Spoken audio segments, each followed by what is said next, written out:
యోహాను వ్రాసిన ప్రకటన గ్రంథము 2వ అధ్యాయము 20-21 వచనాలు, పేజ్ నెంబర్ 229 కలిసి చదువుకుందాం.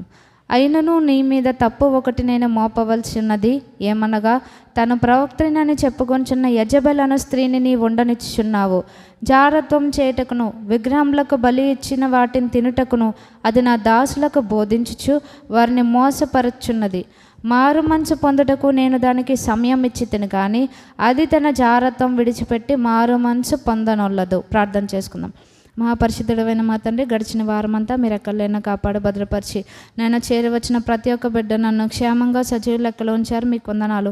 ఈ దినం మిమ్మల్ని ఆరాధించే నాయన అవకాశాన్ని భాగ్యాన్ని మాకు ఇచ్చారు, మీకు వందనాలు. లోకంలో ఎంతోమంది ప్రభువా నాయన ఈ ధన్యత లేని వారుగా ఉండి ఉంటుండగా అల్పులము అయోగ్యులము ఎన్నిక లేని వారమైన మాకు ఇంత గొప్ప భాగ్యాన్ని ఇచ్చారు, మీకు వందనాలు. దేవా, మీ సన్నిధానంలో చేరవచ్చిన మేము యెషయా భక్తుని వలె ప్రభా మా వాస్తవ స్థితిని గుర్తించి ఒప్పుకొని విడిచిపెట్టి సరిచేసుకున్నట్లు మీ కృపలను అనుగ్రహించమని ప్రార్థిస్తున్నాను. దేవా, సహాయం దయచేయండి నాయన తండ్రి. మీరే నాయన స్వయముగా మాతో మాట్లాడండి, మీ కార్యంను మా హృదయాల్లో జరిగించమని ప్రార్థిస్తున్నాను. ఏదైతే నాయన తండ్రి వాక్యం మా హృదయంలో నాటబడకుండా అడ్డుకునేదిగా ఉన్నదో దాన్ని మేము అధిగమించుటకు ప్రభా నాయన తండ్రి మాకు సహాయం దయచేయమని వేడుకున్నాను. మరి నాయన నీ మాటలు వింటుండగా నాయన మా జీవితాలను నాయన తండ్రి అన్ని విషయాల్లో సరిచేసుకుంటకు మీతో సమాధాన పడటానికి కృపలను దయచేయండి. మరి మీ సన్నిధానంలోనికి ఆలస్యంగా వచ్చాను, దయతో నా పాపమును క్షమించి మన్నించమని వేడుకున్నాను. నన్ను మీ సిలువ చాటును మరుగుపరిచి మీరే నాతో మాట్లాడి మీ స్వరమును వినిపింప చేయమని యేసుక్రీస్తు వారి శ్రేష్టమైన నామములో స్తుతించి ప్రార్థించి వేడుకొంచున్నాం తండ్రి, ఆమేన్. గడిచిన 2 వారముల క్రితం మనం ఇదే ప్రకటన గ్రంథము 2వ అధ్యాయము 20వ వచనాన్నే మనం ధ్యానించాం. ఎవరి గురించి ధ్యానించాము అంటే 20వ వచనంలో ఎవరి గురించి ఉందంటే స్పెసిఫిక్గా ఒకళ్ళ గురించి తెలియపరుస్తున్నారనమాట. ఏంటంటే యెజబెల్ గురించి ఇక్కడ దేవుడు ఈ స్వయాన ఎవరు చెప్పే విషయాలు అంటే సంఘాలకి స్వయాన యేసుక్రీస్తు వారు తెలియచేసిన హెచ్చరికలు అనమాట. ఏ విషయాల్లో తప్పిపోతున్నారో, ఏ విషయాల్లో ప్రభు దృష్టిలో వారు అనుకూలంగా లేరో ఆ విషయాలన్నీ కూడా ఇక్కడ తెలియపరిచారు. ఇక్కడ ఎవరికి ఏ సంఘాన్ని ఉద్దేశించి ప్రభువారు మాట్లాడుతున్నారంటే ఇదే 2వ అధ్యాయం 18వ వచనంలో చూస్తే తుయతైర సంఘం గురించి మనకందరికీ తెలుసు. తుయతైర పట్టణస్థురాలు అని ఒకళ్ళ గురించి చెప్పుకున్నాం. ఎవరు తుయతైర పట్టణస్థురాలు? లూదియా. సో మనకి ఆమె గురించి తెలుసు. అలా అక్కడ ఉన్న సంఘము గురించి ఇక్కడ ప్రభువారు తెలియపరుస్తున్నారు. మనం గడిచిన కొన్ని వారముల క్రితం దీని గురించి మనం ధ్యానించాం. యెజబెలు లక్షణాలు ఏ విధంగా ఉంటాయి అని మనం ఎక్కడ చదువుకోవచ్చు అంటే మొదటి రాజుల్లో మనం చూస్తే కనుక చాలా క్లారిటీగా మనకి అక్కడ అది ఉంటుందన్నమాట. ఈ యెజబెలు ఆహాబు ఎవరు అనంటే ఇశ్రాయేలును పరిపాలించిన దుష్ట రాజుల్లో వారు కూడా ఒకరన్నమాట. సో ఈ యొక్క ఒమ్రి యొక్క కోడలు యెజబెలు. సో ఈమెకున్న లక్షణాలు ఏంటి అంటే మనం కొన్ని వారముల క్రితం మనం ధ్యానించుకున్నాం. ఈ దేవుని ప్రవక్తలను ఆమె చంపించి వేసింది. అలాగే దేవుని అభిషక్తులను బెదిరించే లక్షణం అన్నమాట. ఒకటి ఏలియా ప్రవక్త గారిని ఏం చేసింది? బెదిరించిందనమాట. 24 అవర్స్లో నీ ప్రాణాన్ని కూడా తీస్తాను అని బెదిరించింది. అది యెజబెల్ లక్షణాల్లో ఒక లక్షణం. అలాగే ఇంకేం చేసింది? ఈమెకున్న లక్షణాలు ఇంకోటి ఏంటంటే నిరపరాధులను నీతిమంతులను చంపడం అన్నమాట. దానికి ఎగ్జాంపుల్ ఎవరంటే నాబోతు. తన భర్త ఏమడుగుతాడు? తినది కానిదైన నాబోతు పిత్రార్జితాన్ని అడుగుతాడనమాట. అంటే తనకి సంబంధించిన స్వాస్యాన్ని వదులుకోమంటున్నారంటే అది కూడా ఎవరి లక్షణం? యెజబెల్ లక్షణం అనమాట. యాక్చువల్గా ఇది ఆమెకు అనవసరమైన విషయం. అది తన పూర్వీకుల నుంచి, తన తండ్రుల నుంచి తనకు వచ్చిన పిత్రార్జితం అది. కానీ అక్కడ ఏమంటున్నారు? అది వదిలేసుకోవాలంట. అంటే ఈవిడ చెప్తే వదిలేసుకోవాలా. దేవుడు ఏమంటున్నాడు? పిత్రార్జితాన్ని స్వాస్యాన్ని వదలకూడదు అని చెప్తున్నాడు అనమాట. అదేంటి? దేవుని ఆజ్ఞల్లో ఒక ఆజ్ఞ అనమాట, మనం పెట్టుకున్నది కాదు. సో అక్కడ ఏం చెప్తుంది ఈమె? తన భర్త కోసం తనది కాని తన యొక్క పితరుల స్వాస్యాన్ని అన్యాక్రాంతం అయిపోవాలని, అక్రమంగా సంపాదించాలని చూస్తున్నారనమాట. ఆ క్రమంలో ఏం చేసింది? నాబోతుని చంపించింది. అంటే నిరపరాధుల రక్తాన్ని చిందించడం అనమాట. ప్రజెంట్ డేస్లో మనం ఎలా తీసుకోవచ్చు అంటే మనకి మత్తయి సువార్త 5వ అధ్యాయంలో యేసుక్రీస్తు వారు దేన్ని హత్య అని చెప్తున్నారంటే దేన్ని హత్యగా చెప్తున్నారు? అన్యాయంగా నిర్నిమిత్తంగా కోప్పడితే అది నరహత్యతో సమానం అని చెప్తున్నారనమాట. అంటే క్రొత్త నిబంధనలో మనకున్న స్టాండర్డ్స్ అన్నీ కూడా పెరిగినాయి అనమాట. అలాగే ఇంకొకటి ఏంటంటే ఈమెలో ఉన్న లక్షణం మ్యానిపులేషన్, మభ్యపరచడం అనమాట. ఏం చేసింది? నాబోతుని చంపించడం కోసం ఉపవాస దినం చాటించింది అనమాట. అంటే తన భర్త మూతి ముడుచుకున్నాడు, వాడు మార్పు చెందాలని కాదు, ఈమె స్థితి మార్చుకోవాలని కాదు. అలాగే దేనికోసం అంట? ఒక నీతిమంతుడైన వ్యక్తిని చంపించడం కోసం ఈమె ఉపవాస దినాన్ని చాటించిందనమాట. అంటే దేవుని యొక్క సన్నిధిని కూడా ఏ విధంగా ఎంచుకుంటారు అంటే ఎదుటి వాళ్ళకి కీడు చేయడానికి ఎంచుకుంటారనమాట. అంటే దేవునితో సమాధాన పడటానికి కాదు, సరి చేసుకుంటానికి కాదు, ఎదుటి వ్యక్తులకు కీడు చేయడానికి ప్రార్థనలు ఎంచుకుంటారనమాట. అంటే పలానా వాళ్ళు అలా అయిపోవాలి, ఇలా అయిపోవాలని ప్రార్థనలో ఉపవాసాలు చేసే రకాలు కూడా ఎవరంటే యెజబెల్ అనమాట. అంటే ఇక్కడ యెజబెల్ అంటే స్త్రీ కాబట్టి అది పురుషులకి కాదు అనుకుంటే కాదనమాట.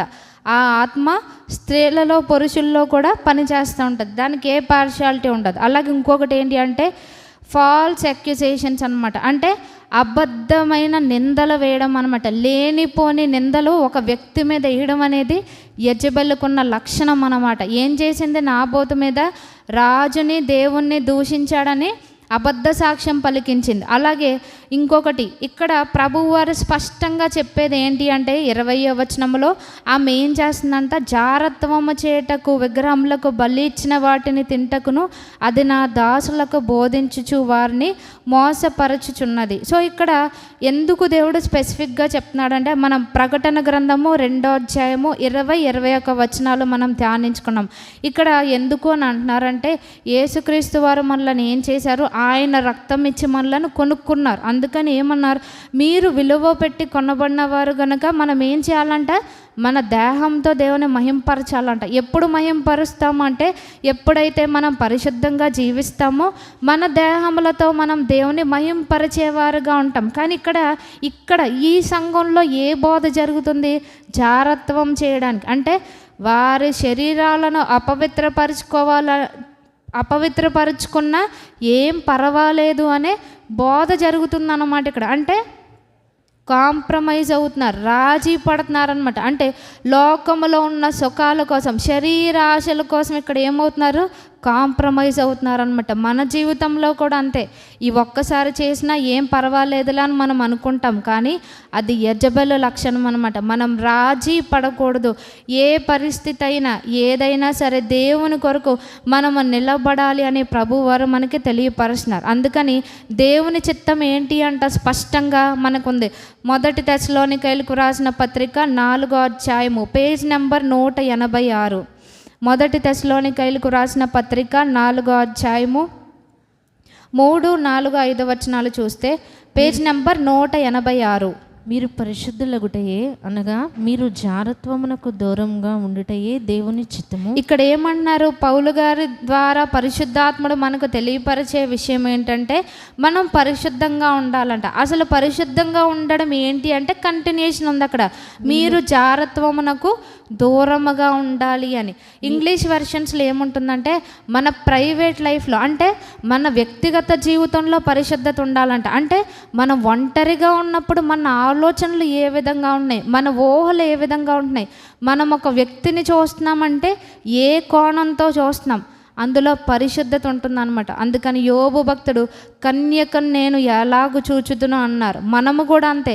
ఎదుటి వ్యక్తిని మనం చూసే తీరు ఏ విధంగా ఉంటుంది అనేది వ్యక్తిగత జీవితంలో పరిశుద్ధత ఉండాలి. అలాగే ఇంగ్లీష్ బైబిల్లో ఇంకోటి ఏముంటుందంటే పబ్లిక్గా ఉన్నప్పుడు అంట. అంటే పబ్లిక్గా ఉన్నప్పుడు మనం నటిస్తాం, కానీ కొన్నిసార్లు ఏం చేస్తాం? అప్పుడు కూడా తప్పిపోతూ ఉంటాం. అందుకని పబ్లిక్గాను ప్రైవేట్గాను అంటే వ్యక్తిగతంగాను మనం మందిలో ఉన్నప్పుడు కూడా మనం పరిశుద్ధతను మనం కాపాడుకోవాలంట. అసలు దేవుడు మనల్ని పిలిచింది ఎందుకంటే పరిశుద్ధులు అవ్వడానికి మనల్ని పిలిచారంట. సో ఆ పరిశుద్ధతకు తగిన విధంగా నడుచుకోవాలని తెలియపరుస్తున్నారు. అలాగే 4, 5 వచనాలు ఏం చెప్తున్నారంటే మీలో ప్రతి వాడును దేవుని ఎరుగని అన్యజనుల వలె కామాభిలాషి అందుకాక ఘనత యందును తన ఘటమును ఎట్లు కాపాడుకొనవలనో అది ఎరిగి ఉండుటే దేవుని చిత్తం. ఇక్కడ ఘటము అంటే మన శరీరాలను సూచిస్తుంది అనమాట. అంటే నేను ఏ విధంగా జీవిస్తే నేను పరిశుద్ధంగా ఉండగలను అనేది తెలుసుకోవడం దేవుని చిత్తం అంట. మొదటిగా జారత్వమునకు దూరంగా ఉండాలి. రెండోదిగా ఏ విధంగా ఉంటే, నేను ఏ పనులు చేస్తే, ఏమి చెయ్యకుండా ఉంటే నేను దేవుని చిత్తాన్ని నెరవేర్చగలను, నా శరీరాన్ని అపవిత్రత నుంచి, కళంకము నుంచి, మాలిన్యం నుంచి కాపాడుకోగలను అనేది మనం తెలుసుకోవడం దేవుని చిత్తం అంట. సో ఇది దేవుని చిత్తమని స్పష్టంగా దేవుడు తెలియపరిస్తే, ఇక్కడ ఈ సంఘంలో జరిగే బోధ ఏంటి? ఎలా ఉన్నా పర్వాలేదు, జారత్వంలో తప్పు లేదు అని తెలియపరుస్తున్నారనమాట. అందుకని యేసుక్రీస్తు వారు ఏం చెప్పారంటే, మత్తయి సువార్త 5వ అధ్యాయంలో, ఒకరిని మోహపు చూపుతో చూస్తే తన హృదయంలో అప్పుడే వ్యభిచరించిన వారు అవుతారంట. అంటే ఈ యొక్క పాపలోకంలో మన పరిశుద్ధతను, మన దేహాలను కాపాడుకోవాలని ప్రభువారు తెలియపరుస్తున్నారు. అందుకని భక్తిలో భాగం ఏంటి అంటే, మనం చాలాసార్లు చెప్పుకున్నాం. యాకోబు పత్రిక 1వ అధ్యాయం 27వ వచనంలో 2 విషయాలు చెప్తారు. నిజమైన భక్తి ఏంటి అంటే, దిక్కులేని వారిని, విధవరాండ్రని వారి ఇబ్బందిలో పరామర్శించుచు ఇహలోక మాలిన్యం తనకు అంటకుండా తన్ను తాను కాపాడుకొనుటయ్యునే అని. అది ఎవరి దృష్టిలో అంట? తండ్రి అయిన దేవుని ఎదుట అని చెప్తారనమాట. అంటే మనం భక్తి ఎవరికి దృష్టిలో చేస్తామో, సాధారణంగా మనుషులు చూస్తారని ఎక్కువసేపు ప్రార్థన చేస్తాం, వాళ్ళు వింటున్నారు కదా అని ఇంకా రకరకాల పదాలు ఉపయోగించి మనం చేస్తాం. వాళ్ళు చూడాలి, వాళ్ళు మెచ్చుకోవాలని మనం పాడొచ్చు, ఏదైనా చెయ్యొచ్చు. కానీ ఎవరి దృష్టిలో ఉండాలంట మన భక్తి? దేవుని దృష్టిలో. అది ఏ విధంగా ఉండాలి? పవిత్రంగా, నిష్కళంకంగా ఉండాలంట. అంటే అందులో అపవిత్రత ఉండకూడదు, కళంకం ఉండకూడదు అని తెలియపరుస్తున్నారు. సో ఈ సంఘంలో జరిగేది ఏంటి అంటే, దేవుడు పరిశుద్ధులగుటకు పిలిస్తే అపవిత్రులుగా ఉండొచ్చు, అయినా తప్పులేదు. అంటే ఎలా బోధలు జరుగుతాయంటే, తప్పు చేసిన తర్వాత దేవుణ్ణి క్షమాపణ అడిగితే ఆయన క్షమిస్తాడు. అందుకని మనం ఉపయోగించుకునే మాట ఏముంటుందంటే, క్షమించుటకు సిద్ధమైన మనసు గలవాడని. అంటే వాక్యాలు కూడా మనకు అనుకూలంగా మనం తీసుకుంటాం అన్నమాట. ఎదుటి వాళ్ళ దగ్గరకు వచ్చేసరికి ఒకలా చెప్తాం, కానీ మన దగ్గరకు వచ్చేసరికి మనకి ఇష్టమైన వాక్యాలు మనం అన్వయించుకుంటాం. అందుకని ఇక్కడ ఈమెను ప్రభువారు ఇలాంటి బోధలు చెప్పేవారిని మీరు ఉండనేస్తున్నారు అంటున్నారు. అలాగే ఇంకొకటి ఇక్కడ చెప్పేది ఏంటి అంటే, 20వ వచనంలో చూస్తే, తాను ప్రవక్త్రినను చెప్పుకొంచున్న యెజబెలను స్త్రీని నీవు ఉండనిచ్చుచున్నావు. ఈ భాగం మనం లాస్ట్ వీక్ మనం ధ్యానించలేదు. ఇక్కడ ఈమె ఏం చేస్తుందంట, ఈ సంఘంలో చెప్పే ఈ బోధలు ప్రకటించేవారు ఏమంటున్నారు? తాను ప్రవక్త్రినని చెప్పుకుంటుంది. ప్రవక్త్రి లేకపోతే ప్రవక్త అంటే ఎవరంటే, దేవుడు ఇచ్చిన మెసేజ్ని మనకి కన్వే చేసేవారు, మనకి తెలియపరిచేవారు అనమాట. ప్రవచనము అని అంటే జరగబోయే వాటిని తెలియపరచడం. సో ఇక్కడ జరిగే బోధ ఏంటి? దేవుడు నన్ను నియమించుకున్నాడు, జరగబోయే వాటిని నాకు తెలియపరుస్తున్నాడు అని చెప్తుందన్నమాట. అంటే దేవుడు నియమించిన అధికారులను కాకుండా ఇక్కడ ఏం కోరుకుంటుంది? ఈమె అధికారాన్ని కోరుకుంటుందన్నమాట. అది దేవుడు యాక్సెప్ట్ చెయ్యని విషయం. అంటే దేవుడు ఎవరిని నియమిస్తాడో వాళ్ళ అధికారానికి మనం లోబడి ఉండాలని దేవుని వాక్యం మనకి స్పష్టంగా తెలియపరుస్తుంది. మనం అందుకు ఎగ్జాంపుల్స్ చూడాలంటే, 3వ యోహాను పత్రిక ప్రకటనకి ముందు ఉంటుందండి. యోహాను వ్రాసిన 3వ పత్రిక, ఇందులో ఒకే అధ్యాయం ఉంటుంది. యోహాను వ్రాసిన 3వ పత్రిక పేజ్ నెంబర్ 226. యోహాను వ్రాసిన 3వ పత్రిక 9వ వచనం నుంచి మనం చూస్తే, నేను సంఘమునకు ఒక సంగతి వ్రాసితిని, అయితే వారిలో ప్రధానత్వము కోరుచున్న దియోత్రేఫే మమ్మను అంగీకరించటలేదు. ఈ సంఘంలో కూడా ఒకడు ఉన్నాడంట. అంటే ప్రధానత్వం, హెడ్షిప్ కోరుకుంటున్నాడు అనమాట. నేను లీడర్గా ఉండాలి, నేను నడిపించాలి, అధికారం నాకు కావాలి అనుకుంటున్న ఒక వ్యక్తిని ఇక్కడ సంఘంలో చూస్తున్నాం. ఇతని పేరు ఏంటంటే దియోత్రేఫే. అంటే అధికారాన్ని కోరుకునే వాళ్ళు ఏం చేస్తారని ఉంది ఇక్కడ? ఆటంకపరుస్తారంట. అంటే దేవుడు ఇచ్చిన వాటిని అంగీకరించలేరు. ఇక్కడ చెప్పేది ఒకటైతే వాళ్ళకి అంగీకరించే మనసు ఉండదన్నమాట. అంటే ఇక్కడ దేవుని సత్యం ప్రకటించబడుతుంది, మనం అంగీకరించలేకపోతున్నామంటే మనలో ప్రధానత్వంను కోరుకుంటున్న స్థితి ఉందన్నమాట. అపవాది కూడా ఏ విధంగా కిందకి పడద్రోయబడ్డాడంటే దేవుని అధికారం కాదంట, తను దేవునికి పైగా ఉండాలనుకున్నాడు. సో ఫలితంగా ఏమైందంటే పడద్రోయబడ్డాడు అనమాట. అలాగే ఇక్కడ ఈ దియోత్రేఫే గురించి వీళ్ళ యొక్క అధికారమును కోరుకునే వారి లక్షణాలు ఎలా ఉంటాయని ఇక్కడ తెలియపరుస్తున్నారంటే 10వ వచనంలో, వాడు మమ్మును గూర్చి చెడ్డ మాటలు వదరచు. అంటే ఏం చెప్తారంటే ఎవరైతే దేవుని చేత నియమింపబడిన వారు ఉంటారో ఆ కాపర్ల గురించి ఏం చెప్తారంట, చెడ్డ మాటలు పలుకుతూ ఉంటారంట. చెడ్డ మాటలు పలుకుతూ అది చాలనట్టుగా సహోదరులను తానే చేర్చుకొనక వారిని చేర్చుకున్న మనసు గలవారిని కూడా ఆటంకపరచుచు సంఘములో నుండి వారిని వెలివేయుచున్నాడు. అంటే వీడొకడిని తీసుకురాలేడు, కానీ ఏం చేస్తాడంట, వచ్చినోళ్ళని చెదరగొడతాడంట. అందుకని యేసుక్రీస్తు వారు ఏం చెప్పారు అంటే, నాతో కలిసి సమకూర్చిన వాడు ఎవరన్నారు, నాకు విరోధి అన్నారు. అంటే మనం ఏం చేయాలి, సంఘములో ఉన్న ప్రతి ఒక్కరము కూడా బాధ్యత. ఎందుకంటే అందరము క్రీస్తు శరీరములో అవయవములు కనుక ప్రతి అవయవము పనిచేయాలి. పని చేయకపోతే దాన్ని ఏమంటారు, ప్యారలైజ్ అయిందంటారు. పక్షవాతం వచ్చిన అవయవాలు పనిచేయవన్నమాట. మనం అలా ఉండకూడదు అంటున్నారు. అవయవములుగా ఉన్న మనం ఏం చేయాలి, దేవుని పనిలో అనేక ఆత్మలను సమకూర్చేవారుగా ఉండాలంట. చెదరగొడుతున్నాము, ఎదుటోడిని పాడు చేస్తున్నాము అని అంటే మనం దేవునిలో అతకబడలేదు. ప్రధానత్వం ఎవరిది, అందరికీ శిరస్సు ఎవరని ఉంది, సంఘంనకు దేవుడే, క్రీస్తే శిరస్సు అని ఉంది. ఆ శిరస్సు అయి ఉన్న యేసుక్రీస్తు వారు కాపర్లుగా కొంతమందిని అపోస్తలుగా నియమిస్తారు. ఎందుకు అని అంటే సంఘ క్షేమాభివృద్ధి కొరకు అని మనకి ఎఫెసీలు పత్రికలో మనకు ఉంటుంది. సో సంఘము క్షేమాభివృద్ధి చెందాలి అంటే ఆ హెడ్షిప్కి అధికారానికి లోబడి ఉండాలన్నమాట. మన యొక్క బ్రెయిన్ కొన్ని చెప్తూ ఉంటుంది మనకి. సపోజ్ వేడి పాత్ర మీద మనం చేయి పెడితే ఆటోమేటిక్గా మనకి సిగ్నల్ ఇస్తుంది, తీయహే చేయి కాలుతుందని. నేను ఇలాగే ఉంటాను అని అంటే ఉండొచ్చు. అది ఏంటంటే ఎంపిక అన్నమాట. మనము కూడా అంతే. దేవుడు కాపర్లను నియమించినప్పుడు, లేకపోతే ప్రవక్తలను అపోస్తలను నియమించినప్పుడు మనం ఏం చేయాలంటే మనం వారికి లోబడాలి అని తెలియపరుస్తున్నారు. అంటే తప్పులు చెప్పినా లోబడాలా అంటే కాదు.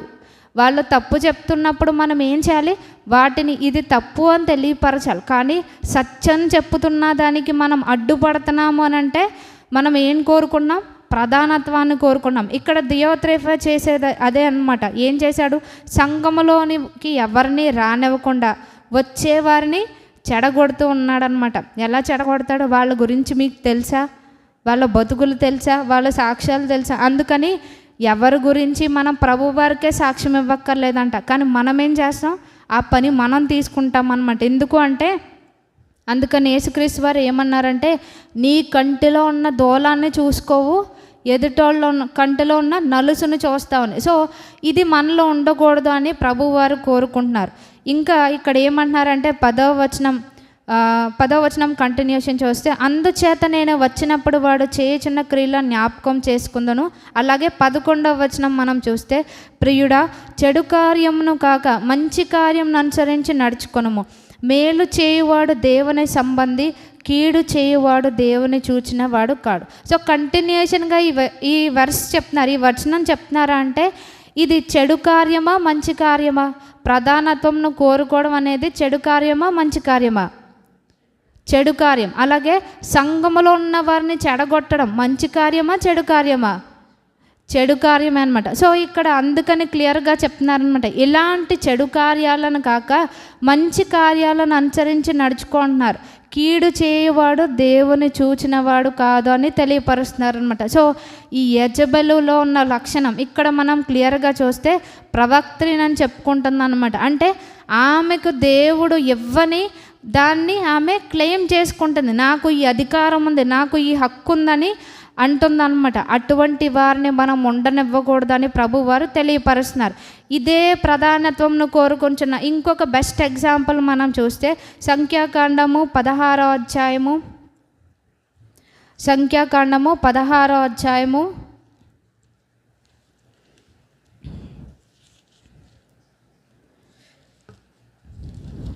పేజ్ నెంబర్ 124, సంఖ్యాకాండము 16వ అధ్యాయము. ఇక్కడ మనకి కనిపించే క్యారెక్టర్స్ ఎవరు అని అంటే 16వ అధ్యాయం మనం అంతా చదువుకోం, కానీ ఇక్కడ స్టార్టింగ్లో ఏం చెప్తున్నారంటే 16వ అధ్యాయం మొదటి వచనంలో లేవికి ముని మనమడును అంటే ఏ గోత్రికులను దేవుడు యాజకత్వ పనికి నియమించుకున్నారు? లేవి గోత్రికులను నియమించుకున్నారు. అవుట్ ఆఫ్ 12 గోత్రాల్లో 3వ గోత్రమైన లేవి గోత్రాన్ని దేవుడు తన మందిరంలో ఉండి సేవ చేయడానికి ఆయన నియమించుకున్నారనమాట. అంటే మందిరంలో ఉన్న ఉపకరణాలు మొయ్యాలన్నా, అక్కడ తెరలు మడత పెట్టాలన్నా, ఏ చిన్న పనైనా సరే ఎవరు చేయాలంటే కేవలం లేవి గోత్రికులు మాత్రమే ఆ పని చేయాలి. వేరే వాడు ఎవ్వడ ముట్టుకున్నవాడు చస్తాడనమాట. కానీ ఇక్కడ జరిగింది ఏంటి అంటే, కానీ లేవి గోత్రికుల్లో మందిరంలో సేవ చేయాలి, కానీ యాజకత్వపు పని ఎవరు చేయాలి అంటే అహరోను గారు వారి కుమారులు మాత్రమే. వారి కుమారులు కూడా ఎప్పుడంటే అహరోను గారు మరణించిన తర్వాత నెక్స్ట్ దేవుడు ఏ కొడుకు తన స్థానంలో యాజకుడుగా, ప్రధాన యాజకుడుగా ఉండాలని దేవుడు తెలియపరుస్తారో వాళ్ళు మాత్రమే చేయాలన్నమాట. కానీ ఇక్కడ జరిగిన విషయం ఏంటంటే, ఇదే సంఖ్యాకాండము 16వ అధ్యాయము మొదటి వచనం నుంచి చూస్తే లేవికి ముని మనమడును, సంఖ్యాకాండము 16వ అధ్యాయము, లేవికి ముని మనమడును, కహాతుకు మనమడును, ఇస్హారు కుమారునకు కోరహు, రూబేనీలలో ఏలియాబు కుమారులైన దాతాను అబీరాములను, పేలెతు కుమారుడైన ఓనును యోచించుకొని. ఇది ఏం చేశారు? ఇక్కడ స్పష్టంగా రాయబడింది ఏంటంటే, వీళ్ళు ప్లాన్ చేసుకున్నారనమాట, కలుసుకొని.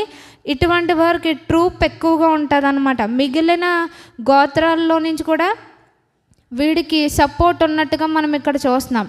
ఇక్కడ 2వ వచనం మనం చూస్తే, ఇశ్రాయేలీల్లో పేరు పొందిన సభికులను సమాజ ప్రధానులైన 250 మందితో మోషేకు ఎదురుగా లేచి. ఎంతమంది లేచారు? 250 మంది. ఎవరికి విరోధంగా లేచారు? మోషే గారికి. మోషే గారిని ఎవరు ఎన్నుకున్నారు? సాక్షాత్తు ప్రభువారే ఎన్నుకున్నారు. ఎందుకు? ఇశ్రాయేలు ప్రజలను నీవు ఐగుప్తులో నుంచి తీసుకురావాలి, నా మందిరం దగ్గర వాళ్ళు ఆరాధించడానికి వాళ్ళని నువ్వు నడిపించాలి, నేను వాళ్ళకిచ్చే వాగ్దాన భూమిలోనికి నువ్వు వాళ్ళని నడిపించాలనే నాయకుడిగా ఎవరు నియమించారంటే ప్రభువారు నియమించిందనమాట. ఇది మోషే గారు పెట్టుకున్నది కాదు, సాక్షాత్తు ప్రభువారే మోషే గారిని నియమించినట్టుగా చూసాం. కానీ ఈ మోషే గారికి 250 మంది ఎగైనెస్ట్గా అనమాట, అపోజిషన్ వీళ్ళు లేచారు. లేచి ఇక్కడ ఏమంటున్నారంటే 3వ వచనంలో, మోషే అహరోనులకు విరోధంగా పోగుపడి మోషే గారిని దేవుడు ఏ విధంగా నాయకుడిగా ఎన్నుకున్నారో అహరోను గారిని కూడా యాజకత్వ పనికి ఎన్నుకున్నది ఎవరంటే ప్రభువారే అనమాట. అహరోను వారి కుమారులు ఈ పని చేయాలని. అంటే ఆ పనిలో అక్కడ మోషే గారికి అప్పచెప్పలేదు, వీళ్ళని అభిషేకించే బాధ్యత అప్పగించారు, కానీ యాజకత్వ పనులు మోషే గారికి అప్పగించలేదు. అదే ఇక్కడ మనం డిఫరెన్స్ చూడాలి. కానీ ఇక్కడ అహరోను గారికి మోషే గారికి ఈ కోరహు వీళ్ళు విరోధంగా లేచి వీళ్ళు ఏమంటున్నారు? మీతో మాకిక పని లేదు, ఈ సర్వ సమాజంలోని ప్రతి వాడును పరిశుద్ధుడే, యెహోవా వారి మధ్యన ఉన్నాడు, యెహోవా సంఘం మీద మిమ్మును మీరెలా హెచ్చించుకొంచున్నారనగా. ఇక్కడ వీళ్ళు అనేది ఏంటంటే, మీతో మాకు అవసరం లేదు, మాకు కూడా దేవుని వాక్యం వస్తుంది, మేము చెప్పగలం, మేము నడిపించగలం, మేము చేయగలం, మాకు సామర్థ్యం ఉంది అని అంటున్నారనమాట. మిమ్మును మీరు హెచ్చించుకుంటున్నారు అని ఇక్కడ తిరుగుబాటు చేశారనమాట. తిరుగుబాటు చేశారు. ఏంటి? దేవుని అధికారులకు లోబడకుండా వీళ్ళు ఇక్కడ ప్రధానత్వంను కోరుకున్నారు. మేము లేవి గోత్రికులమే, మాకు అర్హత ఉంది పని చేయడానికి, సమాజ మందిరంలో చేయడానికి, ప్రజలకి దేవుడు ఏం చెప్తున్నాడో చెప్పే ఆ యొక్క సామర్థ్యం మాకు కూడా ఉందన్నట్టుగా వీళ్ళు అన్నారనమాట. కానీ ఇక్కడ ఎదురు తిరిగిన వారికి వచ్చిన పరిస్థితి ఏంటి అని అంటే, ఇదే 16వ అధ్యాయము మనం చూస్తే 26వ వచనంలో ఉంటుందన్నమాట. అతడు ఈ దుష్టుల గుడారముల యొద్ద నుండి తొలగిపోడి, మీరు వారి పాపములన్నిటిలో పాలివారై నశింపకయుండునట్లు వారికి కలిగినదేదియో ముట్టకొడి అని ఆ సమాజముతో అనెను. ఇక్కడ మోషే గారు ఏమంటున్నారు? ఇటువంటి వారితో మనం కలవకూడదంట. అంటే ఎవరైతే దేవుని యొక్క అధికారులకు ఎదురు తిరిగే వారిగా ఉంటారో వారితో మనం కలవకూడదు అంటున్నారు. అంటే వాళ్ళు ఎంత ఆఫర్ చేసినా మనం ఆ యొక్క వాటికి లొంగిపోకూడదని తెలియపరుస్తున్నారు.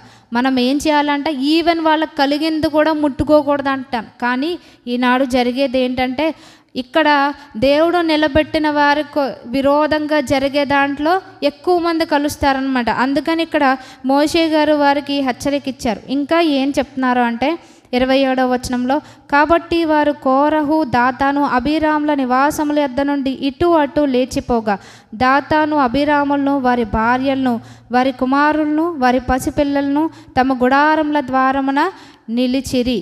ఇక్కడ ఎవరు సెపరేట్ అయ్యారంటే ఎవరైతే తిరుగుబాటు చేశారో, ఇక్కడ తిరుగుబాటు చేసింది ఎవరు?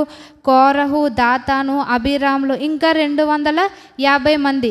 వీళ్ళ లేడీస్తో వీళ్ళకి సంబంధం లేదనమాట. కానీ వీళ్ళు చేసిన దానికి దీంతో పాటు ఎవరు ఇందులో ఇన్క్లూడ్ అయ్యారు అని అంటే వీళ్ళ భార్యలు, వీరి పసిపిల్లలు అంట. అంటే వారి పసిపిల్లలకి ఏమన్నా తెలుసా అంటే తెలియదనమాట. కానీ ఇంట్లో వారు చేసే తప్పులకు, దేవునికి విరోధంగా చేసే పాపములు ఎవరి మీదకి వస్తాయంటే ఇంటిల్లిపాదికి చుట్టుకుంటాయి అన్నమాట. అంటే నేను ఏదో చేశాను, ఇది ఎవరికీ తెలియదు, లేకపోతే ఇది నా వరకు రాదు అని అనుకుంటాక లేదనమాట. స్పష్టంగా ఇక్కడ దేవుని వాక్యం మనకి తెలియపరుస్తుంది.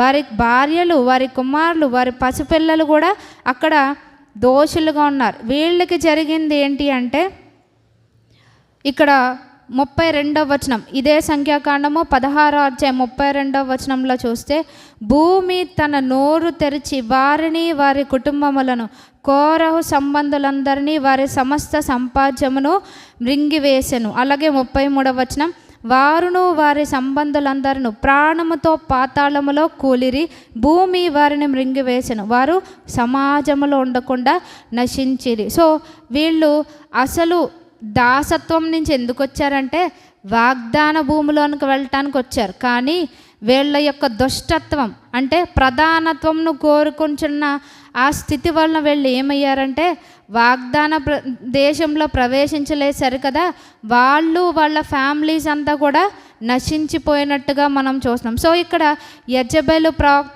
ప్రవక్త్రి కూడా చేసేది అదే. నేను ప్రవక్త్రిని, నాకు తెలుసు, నేను ఇక్కడ అధికారం చేయాలనుకుంది. సో మనం దీనికి 2 ఎగ్జాంపుల్స్ని మనం చూసాం. మొదటగా దియోత్రేఫే గురించి మనం చెప్పుకున్నాం. అలాగే రెండవదిగా కోరహు, దాతాను, అబీరాముల గురించి చెప్పుకున్నాం. లేవి గోత్రికులైనా సరే దేవుడు పెట్టిన ఆ బౌండరీస్లో, ఆ యొక్క సరిహద్దులో మనం ఉండాలన్నమాట. దేవుడు ప్రతి ఒక్కొక్కరికి ఒక బౌండరీ నియమిస్తాడు. ఆ బౌండరీ మనం దాటకూడదు అనమాట. దీనికి మనం ఇంకొకటి, దేవుడు నియమించిన అధికారం గురించి దేవుని వాక్యం స్పష్టంగా ఏం చెప్తుందంటే రోమీలకు రాసిన పత్రిక 13వ అధ్యాయము, రోమీలకు రాసిన పత్రిక 13వ అధ్యాయము, పేజ్ నెంబర్ 142. రోమా పత్రిక 13వ అధ్యాయము 1-2 వచనాలు చూస్తే పేజ్ నెంబర్ 142. ప్రతి వాడును పై అధికారులకు లోబడి ఉండవలెను, ఏలయనగా దేవుని వలన కలిగినది తప్ప మరి ఏ అధికారమును లేదు. ఉన్న అధికారములు దేవుని వలననే నియమింపబడి ఉన్నవి. మొదటిగా మనం ఎవరికి లోబడాలంట? దేవుని అధికారంకు లోబడాలని సామెతలు 3వ అధ్యాయంలో ఉంటుంది. రెండవదిగా ఎవరికి లోబడాలంట? దేవుని వలన, అంటే దేవుడు ఎవరిని నియమిస్తాడో అధికారులకు మనం లోబడి ఉండాలని స్పష్టంగా చెప్తున్నారు. 2వ వచనంలో ఏమంటున్నారంటే, కాబట్టి అధికారమును ఎదిరించేవాడు దేవుని నియమమును ఎదిరించుచున్నాడు. అంటే నాకు వీళ్ళు వద్దు. ఇక్కడ ప్రజెంట్ ఎగ్జాంపుల్గా చెప్పుకోవాలంటే ఈ సంఘానికి కాపర్లుగా దేవుడు వీళ్ళిద్దరినీ నియమించారు. వీళ్ళిద్దరినీ కాదు, నాకు ఉంది. అంటే నేను లివింగ్స్టన్ కూతురునే కదా, నాకు అధికారం ఉంది అంటే నాకు కుదరదనమాట. దేవుడు నియమించిన అధికారానికి నేను లోబడవలసిందే అని దేవుని వాక్యం చెప్తుందనమాట. ఇక్కడ మనం లోబడకపోతే ఏమంటున్నారంటే ఎదిరించువారు తమ మీదకి తామే శిక్ష తెచ్చుకొందరు. మనం ఇందాక ఈ వాక్యంలో మనం చూసాం ఏ విధంగా కోరాహు వీళ్ళు శిక్ష తెచ్చుకున్నారు. సో మనం ఏం చేయాలి? దేవుని అధికారానికి, ఆయన నియమించిన నాయకులకు మనం లోబడాలి అని. అంటే దేవుని వాక్యాన్ని మనకి ప్రకటించే వారికి మనం లోబడాలి అని. అంటే లోబడాలి అంటే చెప్పింది ప్రతిదీ గంగరెద్దులా గోపమని కాదు. అది దేవుని చిత్తానికి అనుకూలంగా ఉందా, దేవుని చిత్తంతో ఏకీభవిస్తుందా లేదా అనేది మనం పరిశీలించుకోవాలన్నమాట. అలాగూ మనం అధికారానికి లోబడాలి అని ప్రభువారు తెలియపరుస్తున్నారు. మనం చదువుకున్నాం యెజబెలు యొక్క లక్షణాల్లో ఒకటి ఏంటి అంటే దేవుని అధికారాన్ని కాకుండా వాళ్ళు అధికారులుగా ఉండాలనుకోవడం. ఇంకొకటి ఇక్కడ మనం నేర్చుకోవాల్సింది ఏంటి అంటే ప్రకటన గ్రంథము 2వ అధ్యాయము 20వ వచనంలో ఏమంటున్నారు? తాను ప్రవక్త్రినని చెప్పుకొంచున్న యెజబెల్ అను స్త్రీని నీ ఉండనిచ్చుచున్నావు. సో ఇక్కడ ఉండనిచ్చుచున్నావు అని అంటే మనం ఏం చేయాలి? ఉండనివ్వకూడదని ప్రభువారు మనకి తెలియపరుస్తున్నారు అన్నమాట. మనం యెజబెల్ గురించి ధ్యానించుకున్నాం. అక్కడ యెజబెల్ గురించి, ఆహాబు గురించి దేవుడు ఒక తీర్పునిచ్చాడు. ఏంటి అంటే నువ్వు నాబోతుని ఏ విధంగా చంపావో నువ్వు కూడా అదే విధంగా చంపబడతావు అన్నారు. కానీ దాన్ని నెరవేర్చడానికి దేవుడు ఒకళ్ళని ఎన్నుకున్నారు అన్నమాట. అది ఎవరు అని మనం చూస్తే కనుక మనం మొదటిగా మనం ఏం చూద్దామంటే నీ ఉండనిచ్చున్నావు అన్నది మనం చదివాం. సో మనం ఉండనిస్తే మన జీవితంలో నష్టం ఏంటో ముందుగా చదువుకొని అప్పుడు నెక్స్ట్ పార్ట్కి మనం వెళ్దాం. 1 రాజులు 20వ అధ్యాయము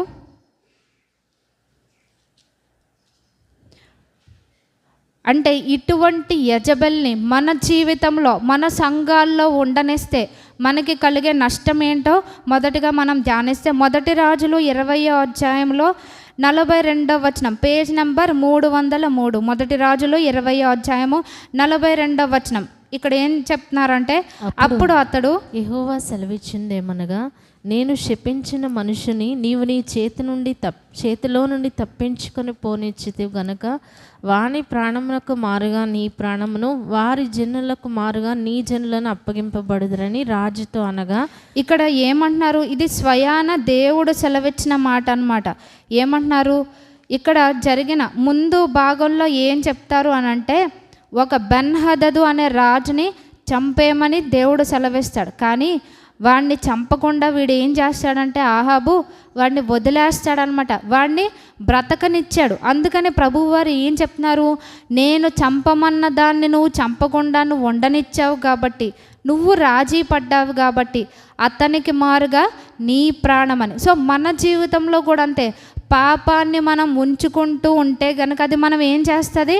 అది మనల్ని చంపివేస్తుంది అనమాట. సో మనం ఏం చేయాలి? పాపం మనలను చంపకముందే మనం ఏం చేయాలి? దాన్ని మనం చంపివేయాలంట. ఇక్కడ ప్రభువారు తెలియపరిచింది అదే అనమాట.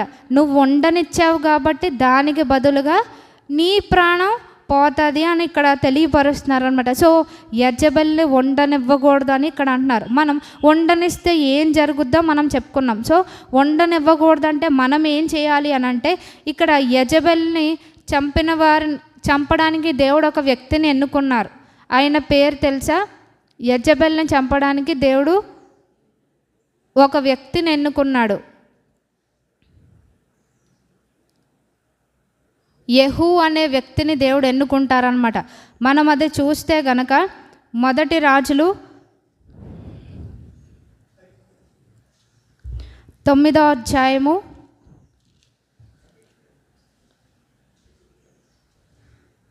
2వ రాజులు 9వ అధ్యాయము. అంటే ఇటువంటి లక్షణాలు మన జీవితంలో ఏది కనిపించినా మనం ఎలా డీల్ చేయాలి అని ప్రభువారు తెలియపరుస్తున్నారంటే నాలో యెజబెల్ లక్షణాలు ఎగ్జిబిట్ అవుతున్నాయని ప్రభువారు మనకి తెలియపరుస్తారు. అప్పుడు మనం ఏం చేయాలి అని అంటే వాటితో సాఫ్ట్గా డీల్ చేయకూడదని చెప్తున్నారు. 9వ అధ్యాయంలో ఇక్కడ ప్రభువారు ఎవరిని ఎన్నుకుంటారు అంటే 9వ అధ్యాయంలో ఇక్కడ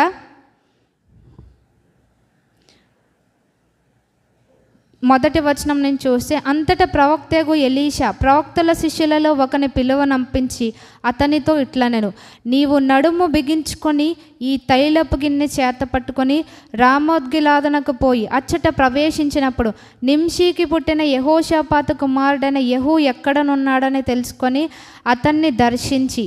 సో ఇక్కడ వరకు చాలు.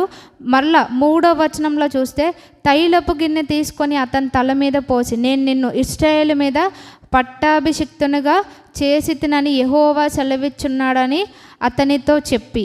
సో నెక్స్ట్ 7వ వచనం కూడా మనం చూస్తే కాబట్టి నా సేవకులైన ప్రవక్తలను హతము చేసిన దాన్ని బట్టి యెహోవా సేవకులందరినీ హతము చేసిన దాన్ని బట్టి యెజబెలునకు ప్రతీకారము చేయనట్లు నీవు నీ యజమానుడైన ఆహాబు సంతతి వారిని హతము చేయుము. మనం ఏం చేయాలంట?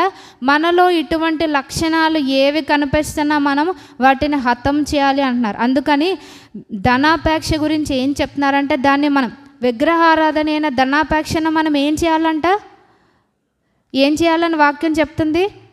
చంపివేయాలంట. అది ప్రభువారు వచ్చి చేయరు, వేరే వాళ్ళు ఎవరో వచ్చి చేయరు. మనలో ఉన్న ఆ యొక్క ధనాపేక్ష, ఆ కోరికను మనం ఏం చేయాలంటే చంపివేస్తూ ఉండాలన్నమాట. అలాగే మనలో వచ్చే శారీరక కోరికలను మనం ఏం చేయాలి?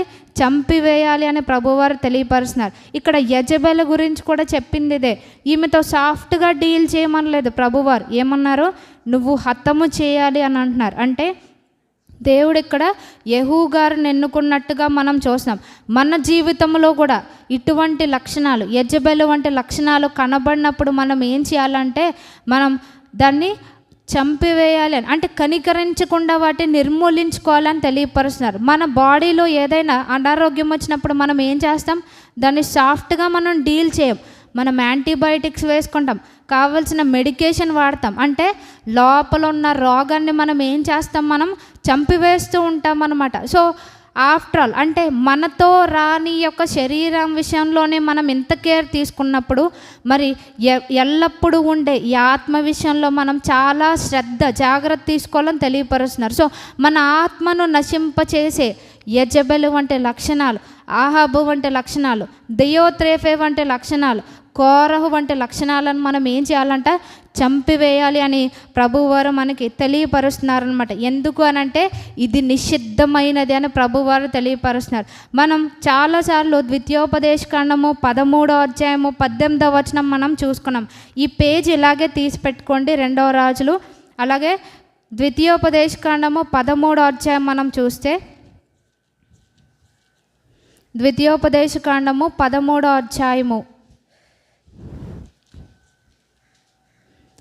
18వ వచనంలో చివరి 2 లైన్లు, పేజ్ నెంబర్ 157, ద్వితీయోపదేశకాండము 13వ అధ్యాయము 18వ వచనంలో చివరి 2 లైన్లు మనం చూస్తే, నిర్మూలము చేయవలసిన దానిలో కొంచెమైనను నీ యొద్ద ఉంచుకొనకూడదు. ఇక్కడ ఏమంటున్నారు? ప్రభువారు చెప్పింది నిర్మూలము చేయవలసిన దానిలో కొంచెం కూడా ఉండకూడదంట. అక్కడ శాపగ్రస్తమైన దాన్ని తీసుకొని నశించిపోయిన ఒక వ్యక్తి ఉన్నాడు. మనకి పర్ఫెక్ట్ ఎగ్జాంపుల్ తెలుసు. ఎవరతను? ఆకాను. ఏం చేశాడు? శపితమైన తీసుకున్నాడు. అందులో అది ముట్టుకోకరా బాబు అంటే ఏకంగా షీనారు పై వస్త్రము, అలాగే ఇంకేం తీసుకున్నాడు? బంగారం, అన్నీ తీసి దాసేసుకున్నాడు అనమాట. తీసుకున్నది కొంచెమే, కానీ ఇక్కడ వాక్యం ఏం చెప్తుంది? నిర్మూలన చేయవలసిన దానిలో కొంచెము కూడా మన జీవితాల్లో మనం ఉంచుకోకూడదంట. అంటే ఇది కొంచెమే కదా, పర్వాలేదు అని మనం అనుకోకూడదు. మనం పర్ఫెక్ట్గా ఉండాలని, పరిశుద్ధంగా ఉండాలని ప్రభువారు మనల్ని కోరుకుంటున్నారు. అందుకే ప్రభువారు మనల్ని రక్షించారు. కానీ మనం ఏమవుతుంటాం? రాజీ పడుతూ ఉంటాం మన జీవితంలో. కానీ నిర్మూలన చేయవలసిన దానిలో కొంచెమైనా ఉంచుకోకూడదంట. అంటే వాక్యంలో ఇంకొక మొక్క ఏం చెప్పుకోవచ్చు అంటే, ఇంగ్లీష్ బైబిల్లో బ్యాండ్ అని ఉంటుంది. అంటే నిషిద్ధమైనది. ఇప్పుడు డ్రగ్స్ ఎవరి దగ్గర ఉంచుకుంటున్నారనుకోండి, 100 కేజీలు ఉంచుకున్న వాడికి ఎంత శిక్షో, 1 గ్రాము ఉంచుకున్న వాడికి కూడా అంతే శిక్ష అనమాట. ఎందుకంటే అది నిషిద్ధమైనది. మన జీవితంలో కూడా అంతే. దేవుని దృష్టిలో ఏది నిషిద్ధమైనదో అది కొంచెం కూడా మన దగ్గర ఉంచుకోకూడదని తెలియపరుస్తున్నారు. ఒకవేళ ఉంచుకుంటే గనక నిషిద్ధమైనది కొంచెమున్నా మనకి జరిగేది ఏంటి అంటే, ఇదే ప్రకటన గ్రంథము 21వ అధ్యాయము పేజ్ నెంబర్ 241. ప్రకటన గ్రంథము 21వ అధ్యాయము, ప్రకటన గ్రంథము 21వ అధ్యాయము 27వ వచనం మనం చూస్తే, గొర్రెపిల్ల యొక్క జీవ గ్రంథమందు వ్రాయబడిన వారే దానిలో ప్రవేశించరు. కానీ నిషిద్ధమైనది ఏదైనాను, అసహ్యమైన దానిని, అబద్ధమైన దానిని జరిగించేవాడు అయినను దానిలోనికి ప్రవేశింపడు. సో మనం దేవుని రాజ్యంలో ప్రవేశించాలి అంటే నిషిద్ధమైనవి మన జీవితంలో ఉండకూడదని ఇక్కడ స్పష్టంగా ఉందన్నమాట. ఇక్కడ ఏమన్నారు? గొర్రె పిల్ల యొక్క జీవ గ్రంథంలో మన పేరు దాఖలు చేయబడాలంటే ఆధార్ కార్డు లేకపోతే మనకి ఏ బెనిఫిట్స్ అవి రాకపోయినా పర్వాలేదు, కానీ గొర్రె పిల్ల యొక్క జీవ గ్రంథంలో పేరు రాయబడకపోతే మనం బ్రతికినంతా కూడా వేస్టే అని ప్రభువారు తెలియపరుస్తున్నారనమాట. ఇక్కడ గొర్రెపిల్ల యొక్క జీవ గ్రంథంలో పేరు రాయబడాలి అంటే మన జీవితంలో ఏం ఉండకూడదో చెప్తున్నారు. నిషిద్ధమైనది, అసహ్యమైన దాన్ని, అబద్ధమైనది.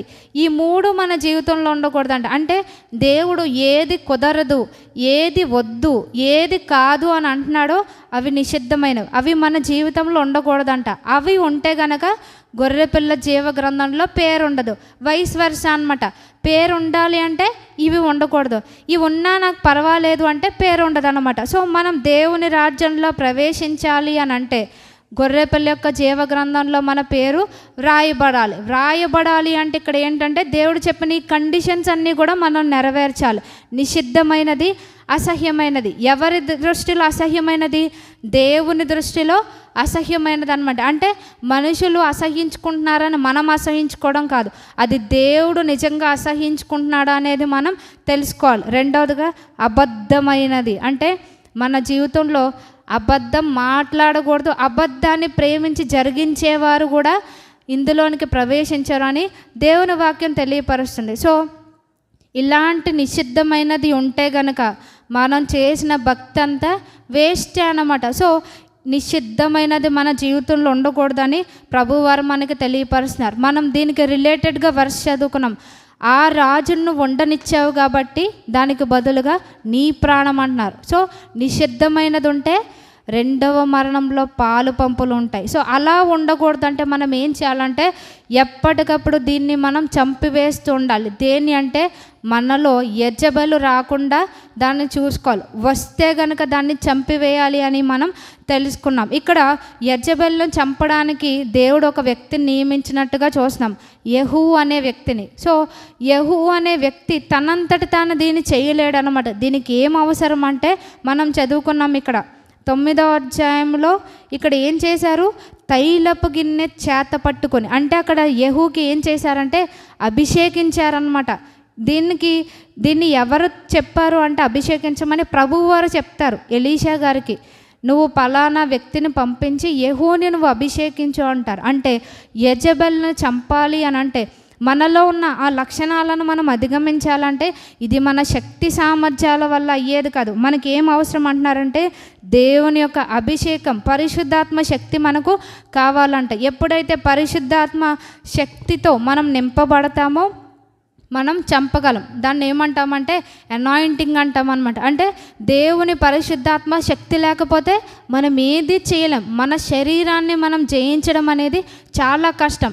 ఇటువంటి లక్షణాలను జయించాలి అంటే చాలా కష్టం. దానికి ఈ కష్టమైన దాన్ని ఎవరు చేయగలరు అంటే ఎప్పుడైతే మనం పరిశుద్ధాత్మ చేత నింపబడతామో మనం చేయగలం. మనకి తెలుసు దావీదు గారి గురించి.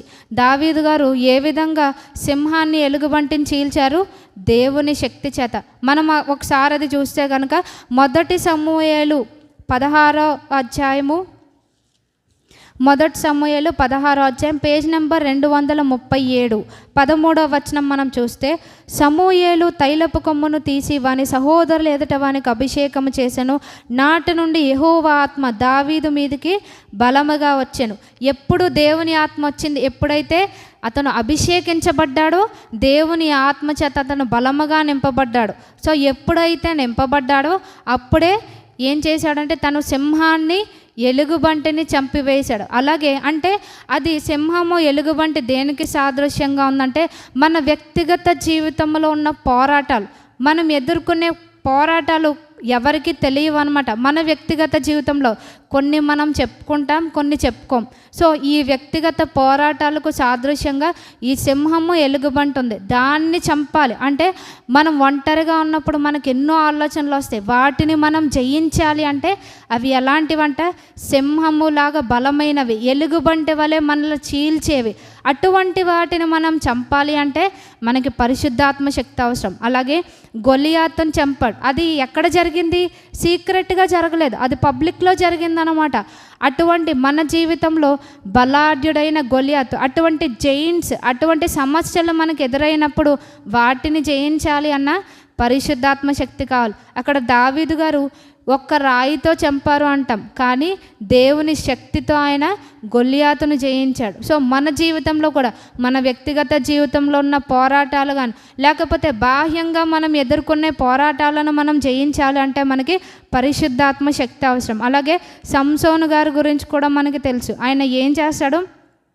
ఆయన మీద కూడా దేవుని ఆత్మ బలంగా వచ్చినప్పుడు సింహాన్ని చీల్చివేస్తాడంట. ఏ విధంగా చీల్చివేశాడని ఉంటుందంటే మేక పిల్లని చీల్చినంత సులభంగా అక్కడ ఆయన సింహాన్ని చీల్చినట్టుగా న్యాయాధిపతులు 14వ అధ్యాయం 5-6 వచనాల్లో ఉంటుందన్నమాట. కానీ ఆయనకి అభిషేకం ఉంది, కానీ ఆయన ఓడిపోయాడు అనమాట. ఎక్కడ అంటే దెలీలా దగ్గర ఆయన ఓడిపోయాడు. తన వ్యక్తిగత జీవితంలో ఉన్న పోరాటాన్ని జయించడానికి తన అభిషేకాన్ని తను వాడుకోలేదు. సో ప్రతి ఒక్కరిని దేవుడు అభిషేకిస్తాడు.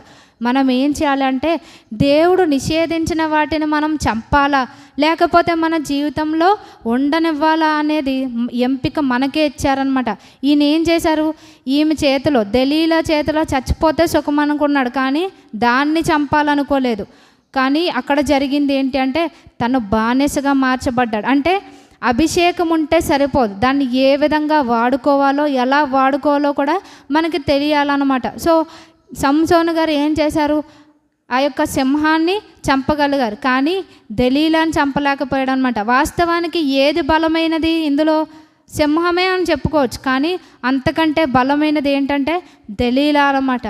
ఆమెకు దూరం అవ్వలేకపోయాడు. మన జీవితంలో మన యొక్క అభిషేకాన్ని కోల్పోయేలా చేసే వ్యక్తులకు మనం దూరంగా ఉండాలి. లేకపోతే మనం కూడా అంటే దేవుడు కొన్ని పనులకు మళ్ళీ నియమిస్తాడనమాట. సంసోను గారిని ఎందుకు నియమించాడంటే ఇశ్రాయేలు ప్రజలను రక్షించడానికి న్యాయాధిపతిగా నియమిస్తే అతను ఏమయ్యాడు, బానిసగా అయ్యాడు అనమాట. అంటే అభిషేకాన్ని ఆయన సీరియస్గా తీసుకోలేదు. మన జీవితంలో కూడా అంతే. యెజబెలు మన జీవితం మీద అధికారం చలాయించకూడదంటే మనం ఏం చేయాలి, అభిషేకంతో దాన్ని చంపే స్థితిలో మనం ఉండాలి అని ప్రభువారు మనకి తెలియపరుస్తున్నారు. అలాగే మనం ఇంకొక ఎగ్జాంపుల్ మనం చూస్తే పౌలు గారి గురించి, ఎలుమా అనే అధిపతి ఏం చేస్తాడు, తన అధికారిని విశ్వాసం నుంచి తొలగిపోయేలా చేస్తాడు. అప్పుడు ఆ విషయం ఎవరు తెలియపరుస్తారంటే పౌలు గారికి అపోస్తుల కార్యాలు 13వ అధ్యాయం మనం చూస్తే అపోస్తుల కార్యాలు 13వ అధ్యాయము 13:9 పేజ్ నెంబర్ 115. అందుకు పౌలు అనబడిన సౌలు పరిశుద్ధాత్మతో నిండినవాడే. ఈ ఎలుమా అనే వ్యక్తి అధిపతిని విశ్వాసం నుంచి తొలగించాలని అనుకుంటున్నట్టు పౌలు గారికి ఎవరు తెలియపరిచారు, పరిశుద్ధాత్ముడు తెలియపరిచాడు అనమాట. సో ఈ ఎలుమని ఎలాగ ఎదిరించారు అనంటే పరిశుద్ధాత్మతో నిండిన వాడే ఎదిరించినట్టుగా మనం చూస్తున్నాం. పాత నిబంధనలో జంతువులు ఉన్నాయి, కొత్త నిబంధనలో జంతువుల ప్లేస్లో ఎవరు ఉన్నారంటే మనుషులు ఉన్నారనమాట.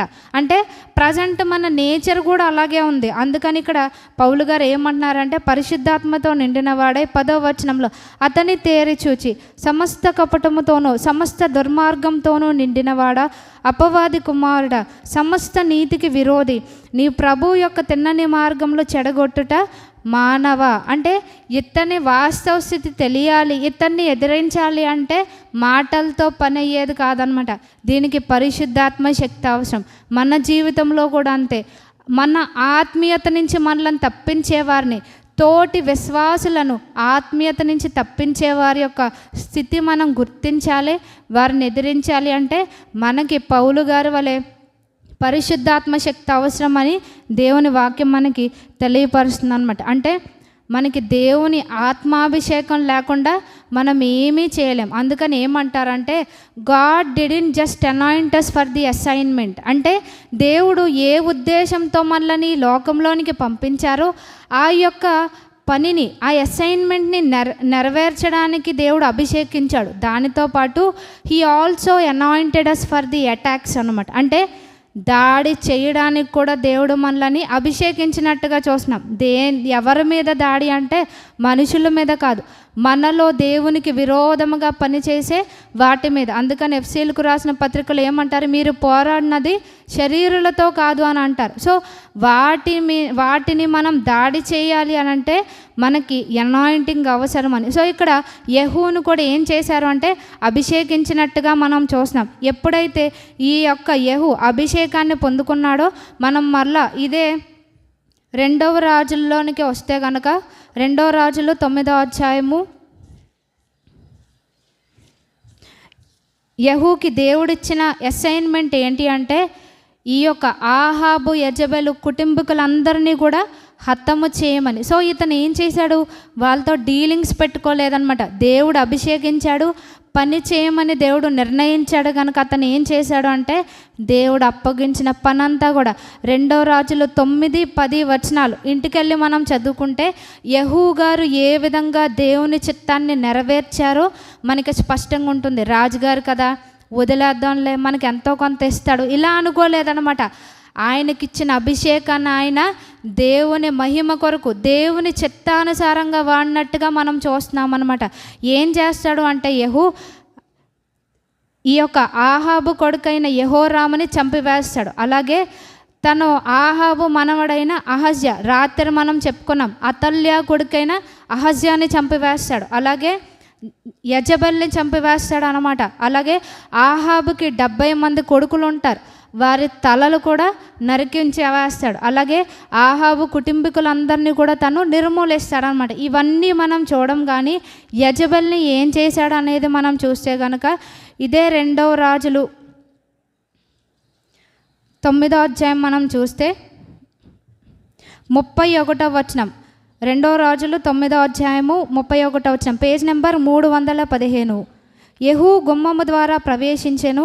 ఆమె అతన్ని చూచి, నీ యజమానుని చంపినవాడా, జిమ్రీ వంటి వాడా, నీవు సమాధానంగా వచ్చుచున్నావా అని అడగగా 32వ వచనం, అతడు తల ఎత్తి కిటికీ తట్టు చూచి నా పక్షమందున్న వారెవరని అడగగా 2-3 పరిచారకులు పై నుండి తొంగి చూచిరి. 33వ వచనం, దీనిని క్రింద పడద్రోయడని అతడు చెప్పగా వారు దానిని క్రిందకి పడద్రోసినందున దాని రక్తములో కొంత గోడ మీదనో గుర్రముల మీదనో చిందెను, మరియు గుర్రముల చేత అతడు దానిని త్రొక్కించెను. సో అంటే ఇంత కఠినత్వం అవసరం అన్నమాట. దేని విషయంలో? మన జీవితం లేలుబడి చేసే పాపం విషయంలో, యెజబెల్ విషయంలో మనం ఎంత కఠినంగా, ఇంత మెర్సిలెస్గా మనం ఉండాలి అని ప్రభువారు తెలియపరుస్తున్నారు. ఇక్కడ రాజకుమార్తె వీళ్ళు నాకు బాస్ అని యెహూ అనుకోలేదన్నమాట. ఏం చేశాడు? దేవుడు చెప్పాడు, దేవుని మాటను నేను చెయ్యడమే, దేవుని చిత్తాన్ని నిర్వర్తించడమే, చంపడమే అని అనుకున్నాడు అనమాట. సో మనము కూడా అంతే, యెహూ వలె అటువంటి అభిషేకాన్ని మనం పొందుకోవాలి. మనకి ఆ అభిషేకం లేకపోతే ప్రభువారిని మనం అడగాలి, ప్రభువా నాలో యెజబెల్ వంటి లక్షణాలు ఉన్నాయి, పలానా పాపము నా జీవితంలో ఏలుబడి చేస్తుంది, దీన్ని ఎదిరించే శక్తిని నాకు దయచే, అభిషేకాన్ని నాకు దయచేయని ప్రభువారిని మనం కోరుకోవాలి. ఎప్పుడైతే మనం అడుగుతామో, అందుకని దేవుడు మనకిచ్చిన వాగ్దానం ఏంటంటే ఆయన చిత్తానుసారంగా మనం ఏది అడిగినాను ఆయన మన మనవి ఆలకించునన్నదియే. 1 యోహాను పత్రిక 5:14 ఉంటుంది. అంటే పాపం పైన విజయం పొందాలనుకోవడం దేవుని చిత్తం. ఎప్పుడైతే మనం ఇలాగ దేవుణ్ణి అడుగుతామో దేవుడు ఏం చేస్తాడు అంటే మన మనవి ఆలకించి దాన్ని జయించే శక్తిని దేవుడు మనకిస్తారు. అంటే నిషిద్ధమైనది మన జీవితంలో లేనప్పుడే నిజమైన ఆరాధన మనం చేయగలం. సో నిజమైన ఆరాధన చేయనట్లు దేవుడు మనకి సహాయం చేయనుగాక. ఆమేన్. ప్రార్థన చేసుకుందాం. మహాపరిశుద్ధుడైన మా తండ్రి, మరి ఈ దినం నాయన మీరు నాయన నాకు చేరువచ్చిన ప్రతి ఒక్క బిడ్డకు మీరు ఇచ్చినటువంటి హెచ్చరికలను బట్టి మీకు వందనాలు, స్తోత్రాలు చెల్లిస్తున్నాం. యెజబెల్ వంటి లక్షణాలను నా జీవితంలో ప్రభా నేను స్పేర్ చేయకుండా వాటిని చంపివేయటకు నాకు సహాయం దయచేయమని ప్రార్థిస్తున్నాను దేవా. మరి వాటిని అధిగమించినట్లు, వాటిని చంపివేయనట్లు నాయన తండ్రి మీ యొక్క శక్తిని ప్రభా, ఆత్మాభిషేకమును నాయన తండ్రి నేను కోరుకోవడానికి నాకు మీ కృపలను దయచేయండి. వాటితో రాజీ పడకుండా ఏ విధంగా కూడా నా జీవితంలో నిషిద్ధమైన వాటికి నేను చోటీయకుండా సహాయం దయచేయండి ప్రభా. మరి మీరు నియమించిన అధికారం నాకు లోబడే నాయన తన అటువంటి మనసు నాకు అనుగ్రహించమని యేసుక్రీస్తు వారి శ్రేష్టమైన నామంలో స్తుతించి ప్రార్థించి వేడుకొంచున్నాం తండ్రి. ఆమేన్.